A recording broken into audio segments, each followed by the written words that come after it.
2020 में जब पूरी दुनिया कोविड-19 के कारण अपने घरों में बंद थी, तब ऐसा लगा मानो मानवता ने ठहर कर सांस लेना सीख लिया है। सड़कों पर सन्नाटा था, आसमान साफ था और सीमाएं जैसे महत्वहीन हो गई थी। लेकिन जैसे ही महामारी की पकड़ ढीली हुई, दुनिया ने राहत की सांस नहीं ली, बल्कि कई जगहों पर बारूद की गंध फैलने लगी। Russia Ukraine war, Gaza Palestine conflict, Sudan में सिविल वॉर, म्यांमार संकट और अमेरिकी इजराइल ईरान कॉन्फ्लिक्ट, ये सब संकेत हैं कि दुनिया एक बड़े जियोपॉलिटिकल बदलाव के दौर से गुजर रही है। आज इस वीडियो में हम समझेंगे कोविड के बाद युद्ध क्यों बढ़े, दुनिया के बड़े संघर्षों की क्या कहानी है, भविष्य के युद्ध कैसे होंगे और भारत पर इसका क्या असर पड़ेगा। नमस्ते, मैं हूं निशांत। फरवरी 2022 में रूस का यूक्रेन पर हमला केवल दो देशों का युद्ध नहीं था, बल्कि कोल्ड वॉर के बाद बनी विश्व व्यवस्था को खुली चुनौती थी। क्योंकि सड़कों पर सायरन गूंजे, लाखों घर बेघर हुए और दुनिया को एहसास हुआ कि ट्रेडिशनल वॉर्स इतिहास नहीं बने हैं, वो लौट आए हैं। इस युद्ध ने एनर्जी और फूड ग्रेन क्राइसिस यानी संकट को जन्म दिया, जिससे वैश्विक महंगाई बढ़ी और यूरोप, जो शांति का प्रतीक माना जाता था, फिर से युद्ध की छाया में आ गया। अक्टूबर 2023 में हमास के हमले और इजराइल की जवाबी कार्रवाई ने गाजा को रणभूमि में बदल दिया। यह संघर्ष केवल सीमा का नहीं, बल्कि आइडेंटिटी, हिस्ट्री और एग्जिस्टेंस यानी पहचान, इतिहास और अस्तित्व का प्रश्न है। दुनिया दो खेमों में बंटी दिखी। इंटरनेशनल लेवल पर प्रोटेस्ट हुआ और मिडिल ईस्ट एक बार फिर इंटरनेशनल टेंशन का सेंटर बन गया।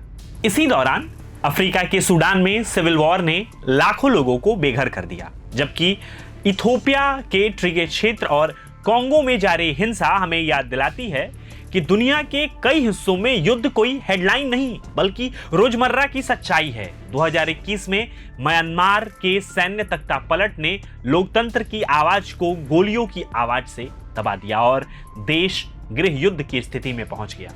यह संघर्ष सत्ता और जनता के अधिकारों के बीच की सीधी टक्कर बन गई। फरवरी 2026 में अमेरिका इजराइल द्वारा ईरान के सैन्य और परमाणु ठिकानों पर हमलों और ईरान की जवाबी कार्रवाई ने मिडिल ईस्ट में बड़े युद्ध की आशंकाओं को जन्म दिया है। हवाई क्षेत्र बंद हुए हैं, उड़ानें प्रभावित हुई हैं और दुनिया भर में चिंता बढ़ गई है कि यह टकराव व्यापक संघर्ष में बदल सकता है। अब समझते हैं कोविड के बाद युद्ध क्यों बढ़े। SIS के रिसर्च स्कॉलर के अनुसार महामारी ने इंटरनेशनल इकोनॉमी को कमजोर कर दिया, जिससे संसाधनों जैसे तेल, गैस और खाने वाले सामानों पर नियंत्रण यानी कंट्रोल की होड़ बढ़ गई। कई देशों ने राजनीतिक अस्थिरता बढ़ी और सरकारों ने राष्ट्रवाद के सहारे यानी कि नेशनलिज्म के सहारे जनता का ध्यान आंतरिक समस्याओं से हटाने की कोशिश की। इसी बीच वैश्विक शक्ति संतुलन बदलने लगा, जहां अमेरिका, चीन और रूस के बीच कंपटीशन तेज हुआ। अंतर्राष्ट्रीय संस्थाओं की कमजोर होती भूमिका और ड्रोन, साइबर हमले और प्रॉक्सी वॉर जैसी नई टेक्निक ने संघर्षों को आसान कर दिया और अधिक खतरनाक बना दिया। भविष्य के युद्ध पारंपरिक सीमाओं तक सीमित नहीं रहेंगे। वे साइबर हमलों, ड्रोन स्ट्राइक, सूचना युद्ध और AI बेस्ड हथियारों से लड़े जाएंगे। युद्ध दिखेंगे कम, लेकिन उसका असर कहीं ज्यादा व्यापक होगा। भारत पर भी इन वैश्विक तनावों का असर पड़ रहा है। तेल और फूड ग्रेन्स की कीमतों में बढ़ोतरी से महंगाई बढ़ती है। सुरक्षा चुनौतियों के कारण रक्षा खर्च बढ़ाना पड़ता है और विदेश नीति में संतुलन बनाए रखना आवश्यक हो जाता है।